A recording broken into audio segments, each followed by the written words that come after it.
Welcome to TNT Sports Talk. Today is Tuesday, August 28th. As always, we are presented by D's Home Cuts. I'm your host, Travis Karcheski, and it's just me today. No Truman. He's away at college. We both go to Ashland University, but I commute and he stays there. It's the first week, so it's kind of a little bit chaotic, so we're trying to figure out, how to record. We have a couple ideas, but for right now, at least for this week, I'm pretty sure, about 100% sure it's going to be me again on Thursday. But we're going to figure it out, try to get him back on because he really does want to keep recording, but it's just a little chaotic right now. We're trying to figure out good recording spots on campus, whether it's, just doing it in our car or whatever. We'll figure it out because that's just what we do. But before we figure that out, we got some sports to talk. We had a pretty crazy weekend. So we're going to just dive into all these headlines. We got the boldest move of the week. Obviously, we're going to start kicking off every single Tuesday. Got a couple other segments we want to try out, but we want to talk some college football to kick this show off. The kickoff weekend is starting this Saturday. I will be breaking down, some of the big games on Thursday, but a couple big programs decided, their quarterback position, which is a couple of these teams, it's been a kind of a storyline all off season. We haven't talked about it too much, but teams like LSU, Clemson, Florida State, USC all decided their starting quarterback situation, and we're going to dive into that. So we'll start in Louisiana with LSU. Joe Burrow, guy's kind of near and dear to my heart. Transfer from Ohio State, which I was kind of glad to see him transfer to a big-time program like LSU, and now he's going to be getting the starting shot with their opener on Saturday. I was glad to see Joe get a starting spot. I know he has talent. I think he's more a pro-style quarterback, and Ohio State's system doesn't really call for that. They call for kind of a dual-threat type of player, like J.T. Barrett, Dwayne Haskins, Tate Martell. I didn't see Joe Barrett really getting a shot at Ohio State just because Dwayne Haskins and Tate Martell are really, really talented. But I think Joe Burrow, he goes to LSU. He's going to go there, a little bit more of a pro-style offense. He'll get I think he has a really great arm. I watched him in the spring game. He has a solid arm. I think it's going to be interesting to see what he does with LSU because I think LSU finally now has a pretty solid quarterback. I really like Joe Burrow, and I'm glad he's getting a shot, so it's going to be exciting to see. A lot of Ohio State fans will be tuning into that game on Saturday. Clemson, another interesting situation. Kelly O'Brien was the starter there. Was the starter last year, I believe. Took over after Deshaun Watson left, and he played well. He held his own there. But the only problem was, and there really wasn't. Everybody kind of assumed he'd be the starter, but the only problem was Trevor Lawrence, the true freshman phenom, the top high school quarterback last year. He's got that long blonde hair. I think his nickname is Sunshine. He was a guy, he really impressed in the spring game. And so some of the questions were brought up. Should he start over Kelly Bryant, who put up a solid season, but I think Trevor Lawrence is the type of player who's going to completely take over the game of college football, and he's going to be a top pick here in 2 to 3 years. But I'm glad Kelly Bryant's going to get the position. He held off Trevor Lawrence. Let Kelly Bryant start the season out, go to the NFL. I think he's more than capable of playing in the NFL, and then let the Trevor Lawrence era start as soon as next year. I could see if Kelly Bryant struggles, they put in Trevor Lawrence, which I wouldn't do. But obviously, if he's struggling enough, you're going to want to change it up a little bit. But I'm excited to see Trevor Lawrence because I've been watching him. I watched his highlights in high school, coming up, and he's just been really impressive, and he had a really good spring game. That arm is just ridiculous, but I'm glad to see Kelly Bryant is getting another shot. Florida State, DeAndre Francois, can't pronounce the name, don't care. He's back again. He's going to be the starting quarterback. If you remember him, he tore his tendon last year, I believe in his arm. I'm not sure though. In the Alabama opener, Florida State was supposed to have a big season, but because of DeAndre's injury, the whole season got derailed, and it ended up with the firing of Jimbo Fisher. So he's back again. That's cool to see. Then USC, what were they going to do with Sam Darnold? There was over. He's gone. where do they turn to? They turn to the freshman JT Daniels, a true freshman. I think it's the second true freshman ever to start the opener for USC. First one was Matt Barkley, who obviously coming out of high school was huge, big name.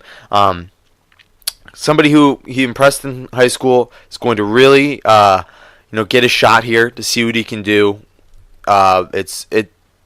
You kind of want to tune in a little more when it's a true freshman starting for a big-time program, because you have to be really talented to do that. And looks like JT Daniels is going to get his shot. So that's interesting to see. Obviously, we're going to talk a little bit more about these games on Thursday. I'm going to talk a little bit more about these games. But those four programs, four pretty big-time programs. There's a little bit of different shakeup this year in the college football scene with these, new quarterbacks coming in. So it's going to be interesting to see. And obviously Ohio State, they still got their, questions. I know Dwayne Haskins is going to be getting the start on Saturday versus Oregon State. But I guess Ryan Day, interim head coach, said that Tate Martell is going to be getting some snaps. So we'll see. Obviously Ohio State kind of predicts that they'll blow out Oregon State, which is, an knock on wood type of situation there. Hopefully that's not a trap game. But it's going to be interesting to see, because Tate Martell, another big name coming out of high school, he's been kind of waiting in the wings for his shot. I think this is Dwayne Haskins' year. I think he gets this year, moves on, NFL guy, and then Tate Martell, that's going to be his show for the next year or two, whatever he wants. So we'll see what happens. But we're going to move now to the big dogs in the NFL. We'll talk a little bit more about the college game on Thursday.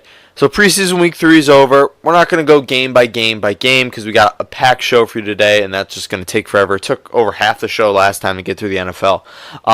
Preseason week 3, though, just a couple of things I wanted to talk about. The Cowboys. They had 8 turnovers in their game versus, I can't remember who they played. But 8 turnovers, 2 muff punts.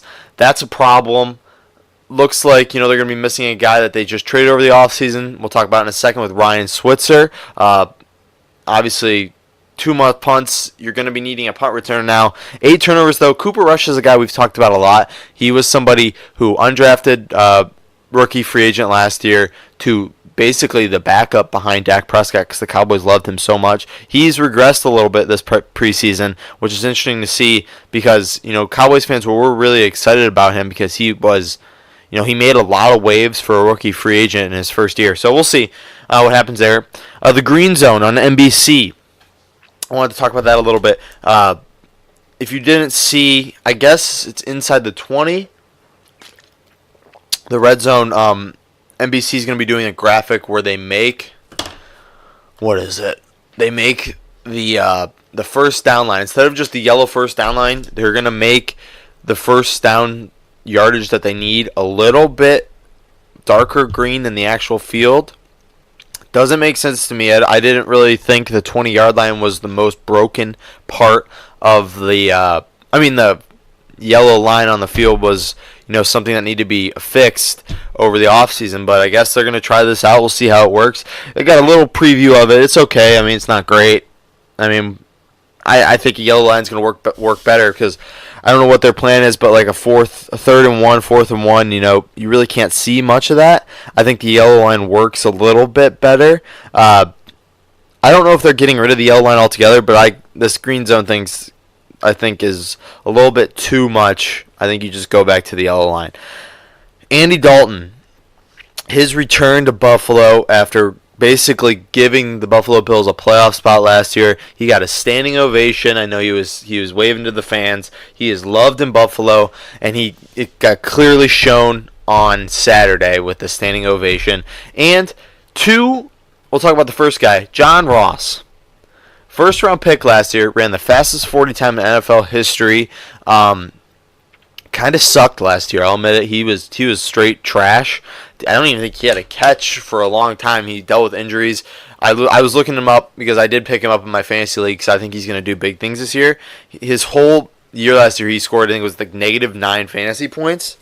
But he had one of the best highlights of preseason, that long pass from Andy Dalton to him, juking out a couple guys. He looked like a freaking beast, and I'm excited for him this year. I think he showed he has the talent at Washington, and now I think he's going to get more of an opportunity. I think that's why they got rid of Brandon LaFell. If you remember, they cut him earlier in the offseason because they really like John Ross and Tyler Boyd, the two young wide receivers. Tyler Boyd, I think, was taken out of Pittsburgh. Yeah, he wore 23 in college as a wide receiver, so that's kind of why I remember him, because that's a stupid number for a wide receiver.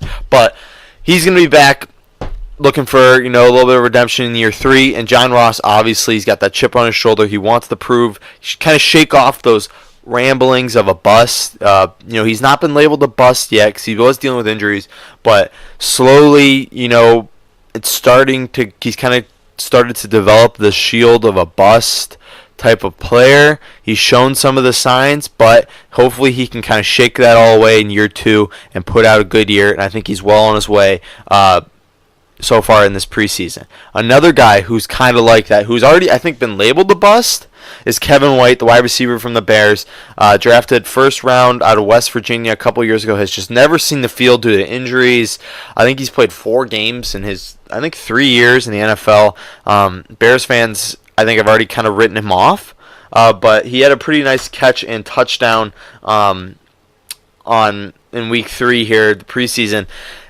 If the Bears could get even a little bit of production out of Kevin White, that would be huge. He was so talented coming out of West Virginia, and he has just been a bust through and through throughout his entire NFL career. A lot of people have written him off. No, he's not really expected to do much anymore, but who knows? He could come out here and he could impress, kind of take the league by storm. I'm not going to take the risk on him yet because he hasn't shown me anything other than the 1 touchdown catch this weekend. But Bears fans are excited, and obviously they're going to need some weapons with Mitch Trubisky. And to just add to that wide receiver core would be pretty crazy if Kevin White could be even half of what he was at West Virginia. So another kind of, I don't know, I don't really know how to do this segue, but Lamar Jackson, somebody who, coming out of college, big hype around him.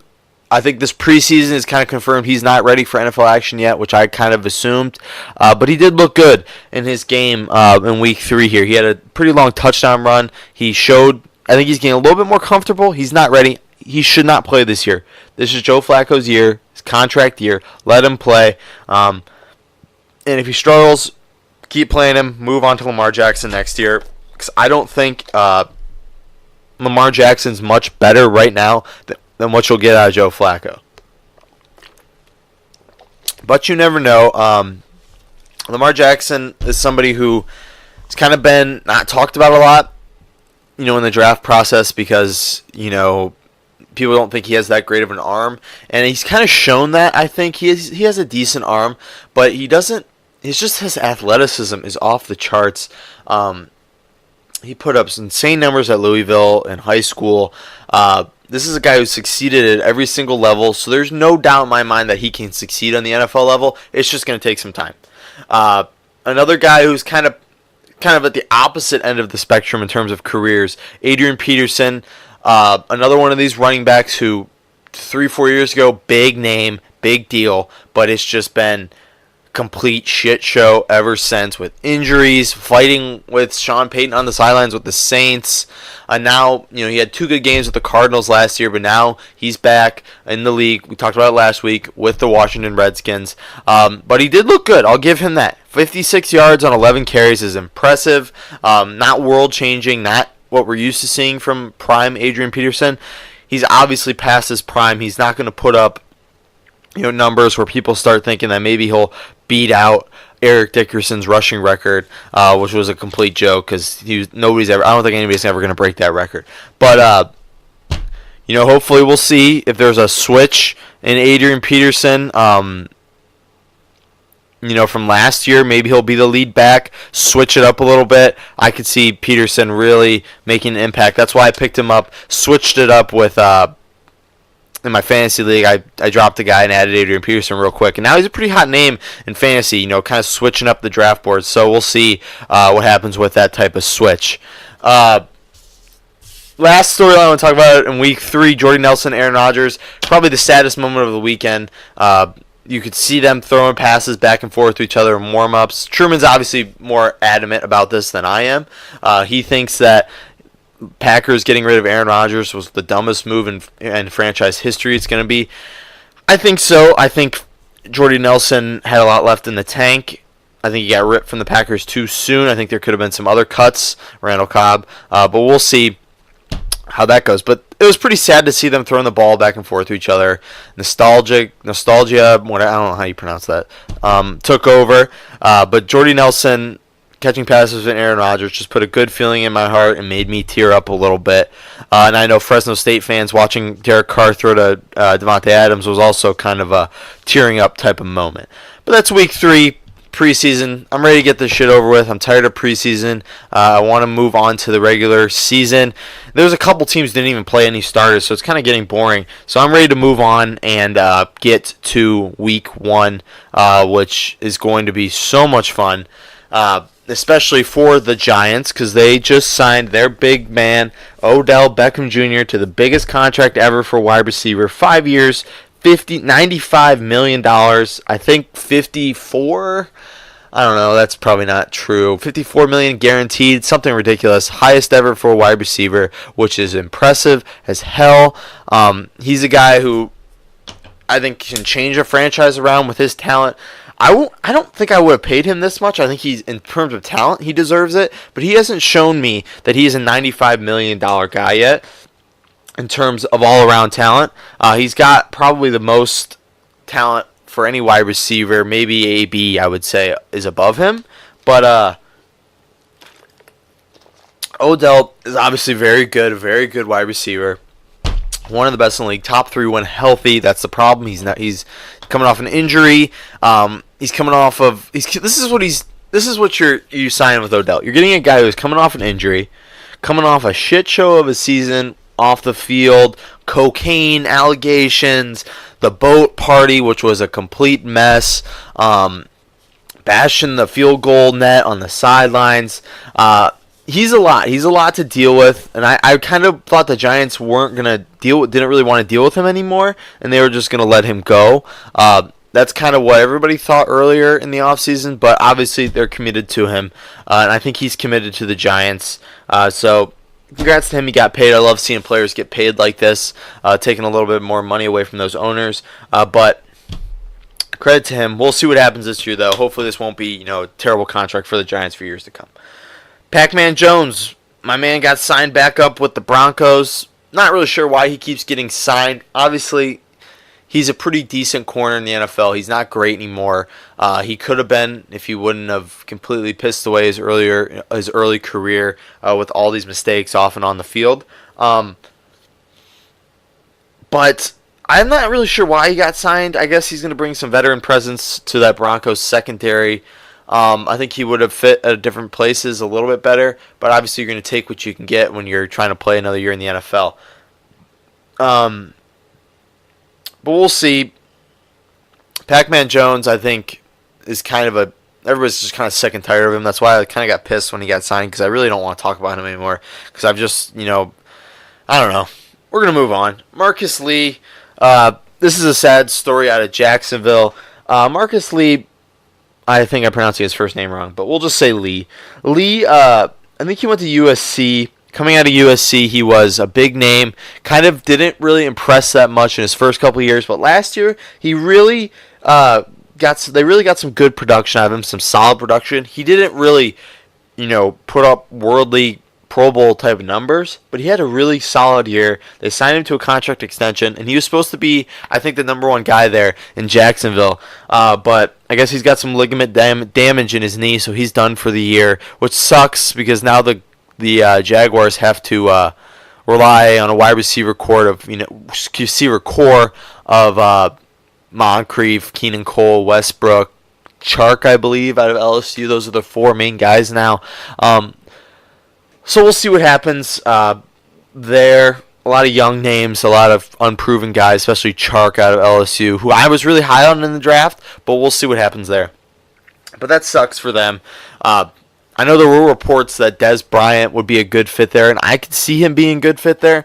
But the guy, this is another name. If I'm sick and tired of talking about Pac-Man Jones, I'm completely done with talking about Dez Bryant. I think this guy is one of the most fake people in the NFL. I think he's the most overrated receiver ever. The guy can't run a route to save his damn life, and I will put my life on it that he will never reach another Pro Bowl again. If he really was that talented, if he really was that big of a deal, he would have been signed the first hour that he got cut. But obviously we're now into close to December, close into week 1 here, and he still hasn't been signed. Jacksonville's already come out and said they're not going to be looking into signing him. He put up that fake-ass, stunt on Hard Knocks, coming in, greeting everybody, which I hated more than I thought about it. I really don't like Des Bryant.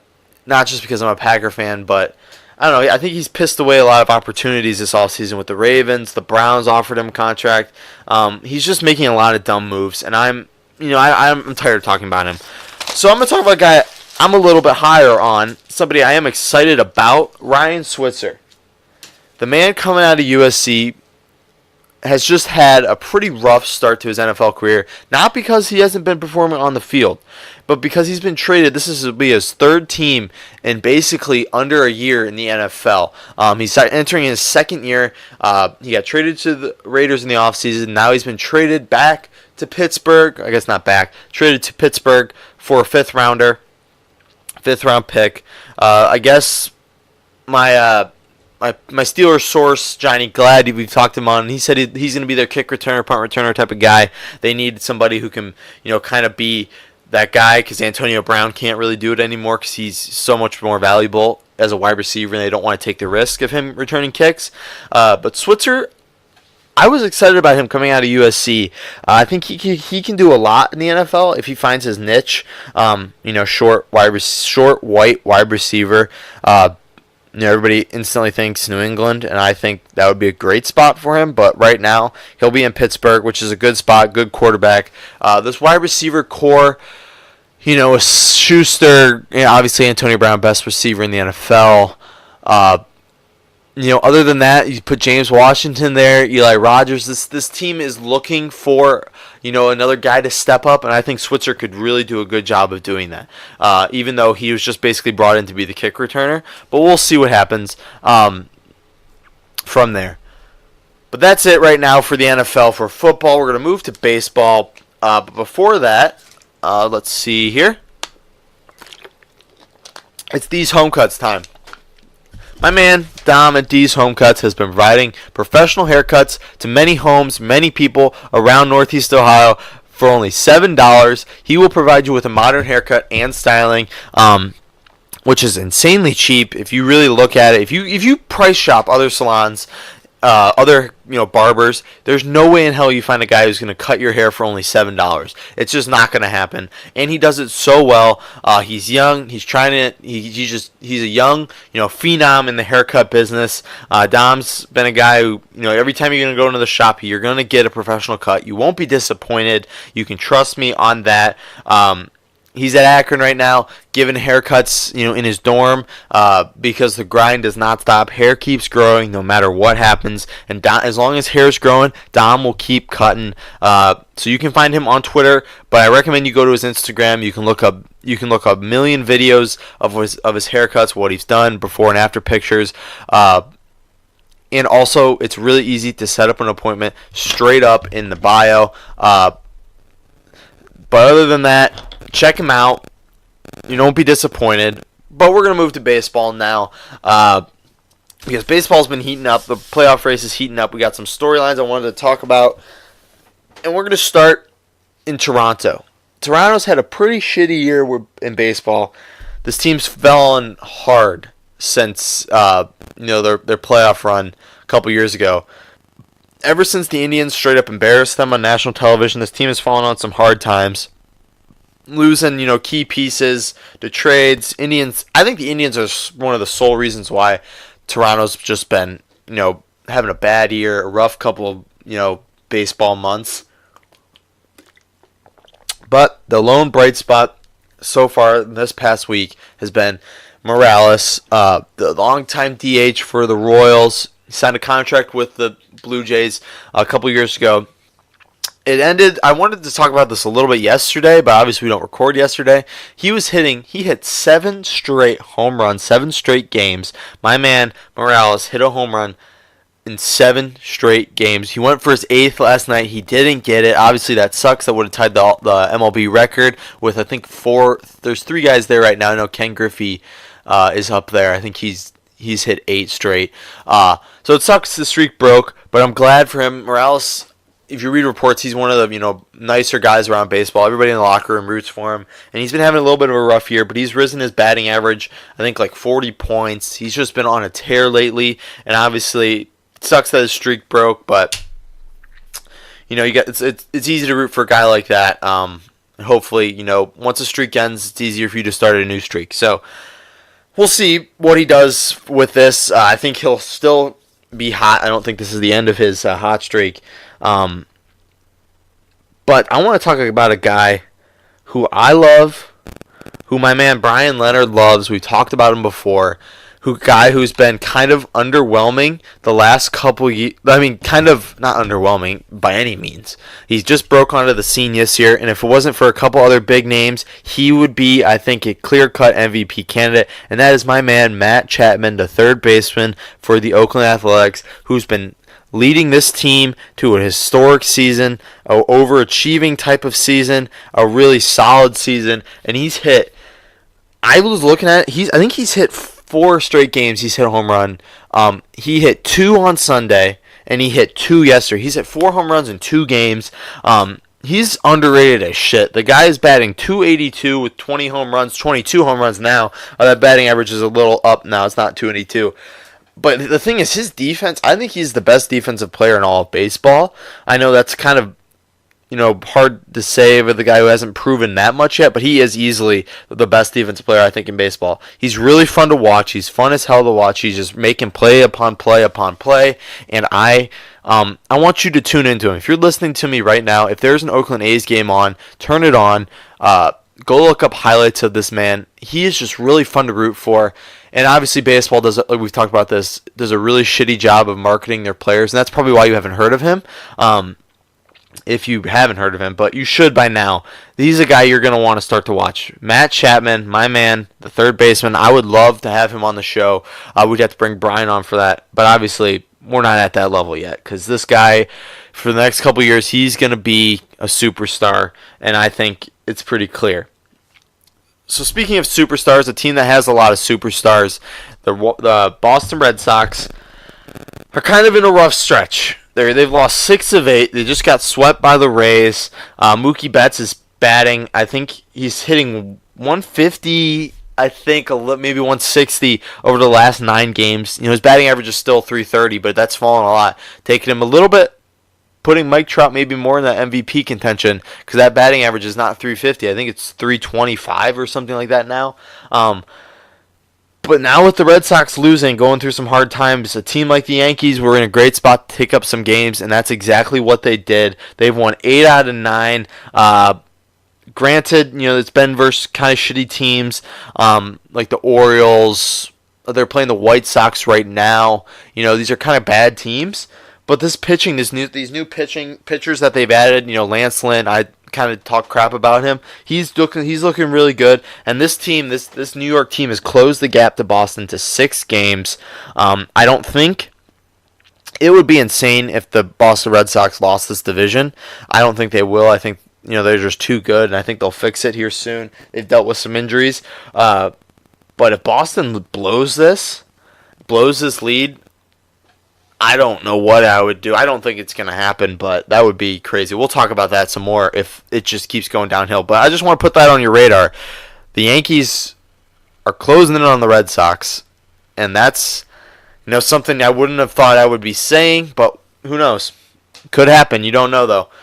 We're going to move to basketball, though. Basketball, NBA, is one of those interesting leagues because it has a lot of fans, but they don't do that great of a job of keeping up over the offseason. So there's not a lot of storylines going on right now. Training camp's opening up here soon. I know some voluntary workouts are starting, I think within the week. I'm not sure, though. But we got some sad news out of the NBA yesterday. Manu Ginobili, one of the greatest guys off and on the court for the Spurs. Longtime Spur is going to retire after 16 years.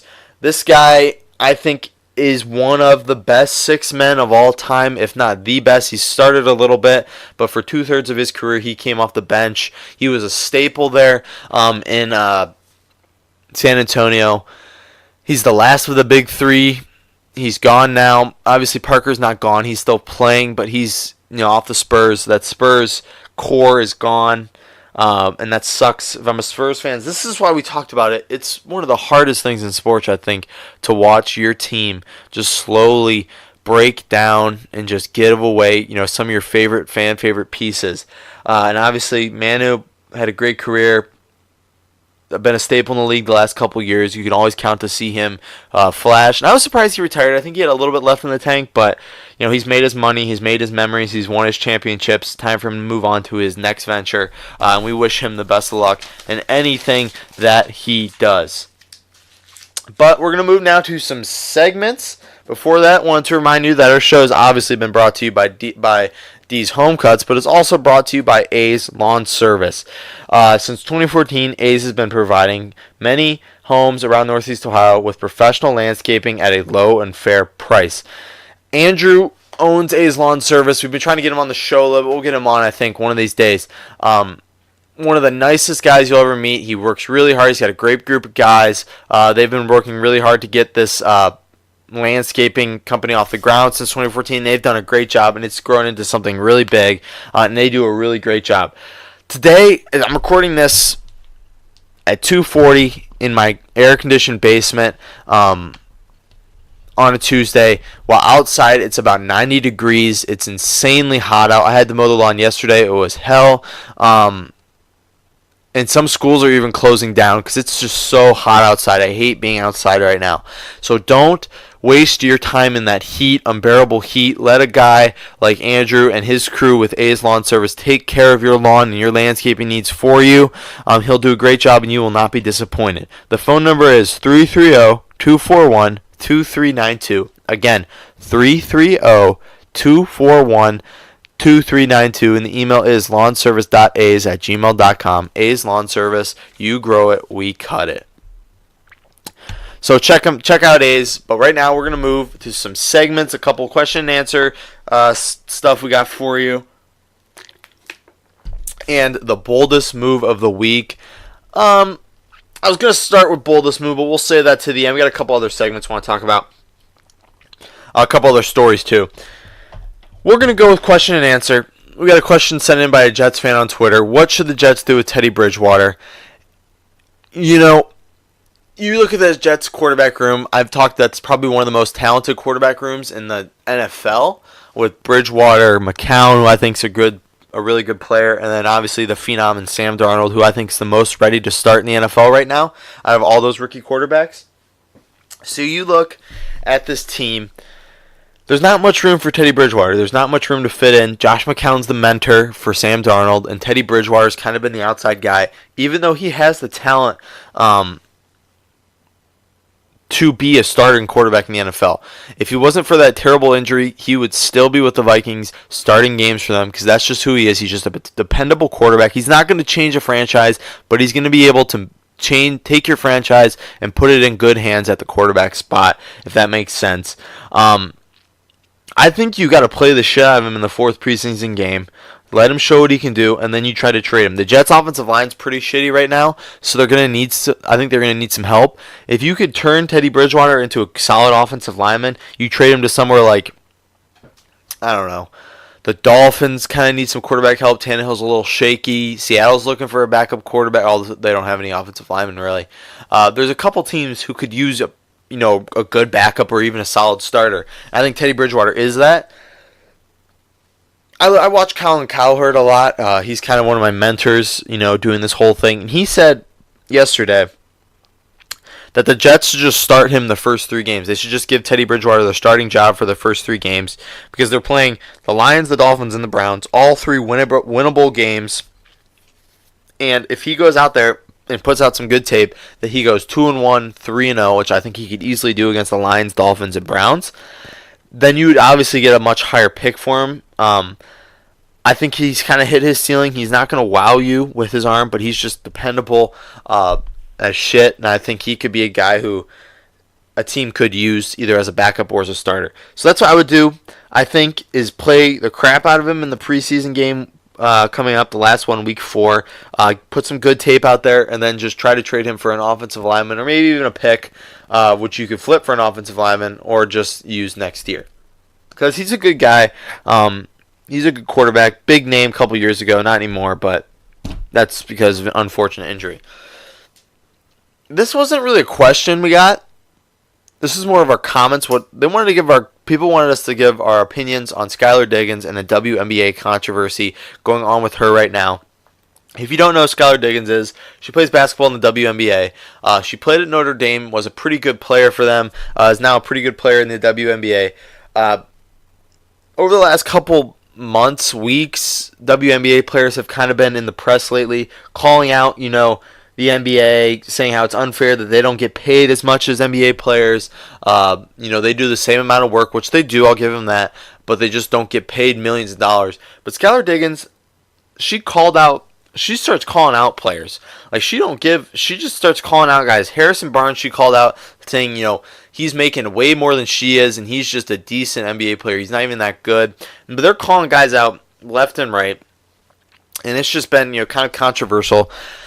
So people wanted us to give our thoughts. Obviously, it's just me today, so I want to give my thoughts on WNBA versus NBA and, in terms of revenue and wage gap. I don't really like to get into the whole politics of everything, so we're just going to go straight to the numbers. Last year, the NBA made $7.4 billion. The WNBA made $25 million. Right there, that should end the argument right there. WNBA does not bring in even close to... No, $25 million for an NBA team is bad. The WNBA has really risen a lot in success the last couple years. I think it's going to take some more time, but they could rise to the level of the NBA. I think their attendance has been up the last couple years, I'm glad to see that because obviously these women are talented playing basketball, but people just want to watch NBA basketball more than WNBA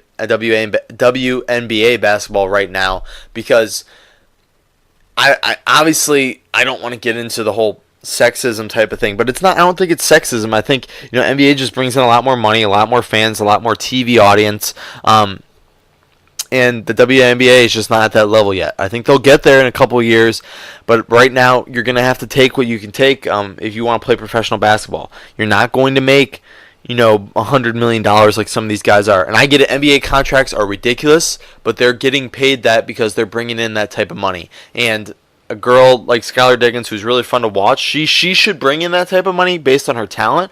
But it's just the WNBA versus the NBA, it's not even close. It's not even an argument. That's why. So if anybody ever asks, why don't the WNBA players get paid the same level as NBA, just say NBA makes $7.4 billion, WNBA made $25 million last year. It's not even close in revenue. We're going to move now to boldest move of the weekend, from Friday, Saturday, and Sunday. We're going to start with the Browns and Eagles game. So you say, Travis, why are you making one of the boldest moves of the week a football game, the Browns-Eagles game? This game ended up 5-0 in favor of the Browns. One of the most boring games you could ever watch. But let me tell you something about it. It was the highest preseason rankings, viewership, highest preseason viewership of any game since 2012. A team who, a game that ended up 5-0, became the highest watched preseason game since 2012 is pretty insane to me. And, it's bold. I guess it's not really bold. It's kind of a shitty option here, but I'm by myself, so I don't care. I get to choose it. I think it's pretty funny how a 5-0 game ends up being the highest preseason watched game since 2012. Secondly, boldest move of the week, Ken Norton Jr., the D coordinator for the Seahawks, was the D coordinator for the Oakland Raiders a couple years ago. Used to play, I think he played for the 49ers and maybe a couple more teams. He's been around the league, bounced around the league, good defensive coordinator. My man tapes his fingers up before the game. You'd say, what's weird about that? He's a coach. He's not a player. He tapes his fingers. If you watch on the sidelines, he's got tape around his fingers because my man is still a player at heart, a true football guy through and through. Putting tape on your fingers when you go out to coach is a bold move. I love it. I think you should vote for him. Poll's going to be on Twitter in a little bit here. It should be on now by the time you're listening. So go ahead and vote for my man Ken Norton. Browns and Eagles game is interesting. 5-0 game ended up being the highest watched preseason game since 2012. That's interesting, but it's just not as bold as my guy Ken Norton. So our next segment, I want to say, it's not really a segment, more of two stories I want to talk about. Blake Bortles, somebody I think deserves. He gets a lot of heat, a lot of hate, which is really not deserved in my eyes because I think he's one of the better quarterbacks in the NFL. But he's just a great guy off and on the field. He confirmed that the other day. Obviously, they had the shooting in Jacksonville at the Madden tournament, which was terrible. I'm not going to get into the politics because I don't want to talk about the politics because it's just annoying. But something's got to be done, obviously. But my man Blake Bortles went out and donated a bunch of meals to all the first responders in the Jacksonville shooting. You just got to give credit to a guy like that. I think Blake Bortles gets a lot of heat, so I wanted to give some props to him for that because that's just a great move on his end, and I think it just confirms, everybody's, view that Blake Bortles is a great guy through and through, and I give him props for that. Again, we're getting a little bit into different segments. We try to have fun on this show, but this story right here, I think was one of the coolest stories I've read in a long time. If you don't know, Molly Tibbetts, the girl from Iowa who got killed while running for, taking a jog. I don't know the whole story, but she got killed. Obviously, really, really sad story.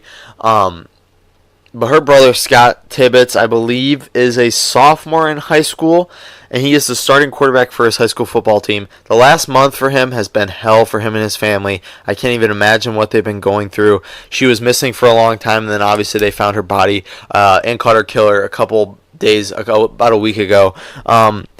So Friday night, like I said, he's the starting quarterback for his team. Nobody expects this guy to play. They just found out his sister's been murdered. And the last month has just been hell for him. Nobody expected him to play. But to his credit, he went out there and completely balled up, scored 3 touchdowns. He threw 2. He ran for 1 in a huge victory for his high school team. I got to give the guy credit. That was one of the coolest stories I've read in a while. It gave me chills to go out there and perform as well as he did. To perform at all. After having a month like he did. But to perform as well as he did after something like that is really cool. Really cool to watch, and I'm really happy for him. My prayers go out to him and his family at a time like this. But that's it for the show today. Didn't really wanted to end on that because that was just such a great story.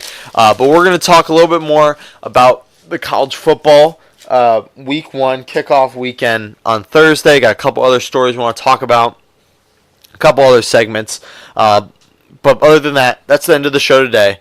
I want to thank you to our sponsors, D's Home Cuts and A's Lawn Service. 2 great guys, 2 great companies, locally owned, small business, 2 entrepreneurs. Give them a call. Like I said, find D's Home Cuts at Instagram at D's Home Cuts, and then call 330-241-2392 to reach A's Lawn Service. Those are 2 great products, cheap but professional. And, you're really going to help these guys out. Other than that, we ask that you go on to iTunes, give us, TNT Sports Talk, a 5-star review, rate, review, subscribe. But on our Twitter, TNT Sports Talk 12, that is where you want to go if you want to send us questions, comments, concerns, things you like, things you didn't like, things we can work on, things that we're good at, stuff we're bad at. Give us whatever sort of information you want. Because we're trying to grow this into something big. We feel like the past month we've kind of been going downhill a little bit, but we're getting a little bit more of a resurgence. We're getting more comfortable with this. We're close to 50 episodes, and it's just been a blast through and through. A little bit of a grind, a little bit harder than we thought it would be, but it's getting better, and I'm not going to stop because I love it. So I'm just going to keep putting out episodes as long as at least one person keeps listening.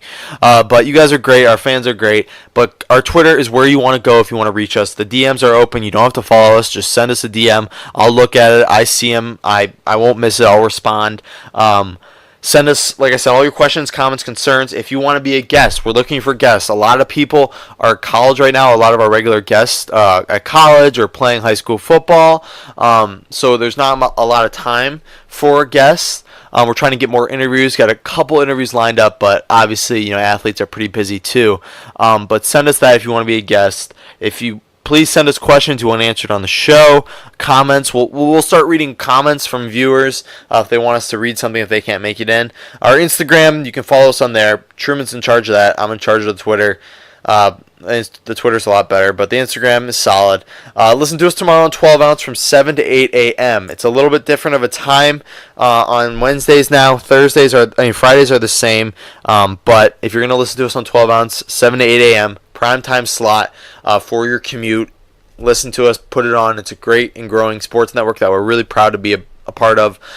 You can find us on YouTube if you want, if you can't get us on iTunes for any reason, obviously. But other than that, we're trying to get on more platforms, just trying to make this into a better show for you and for everybody else. But other than that, have a great day and tune in on Thursday. Thanks, guys.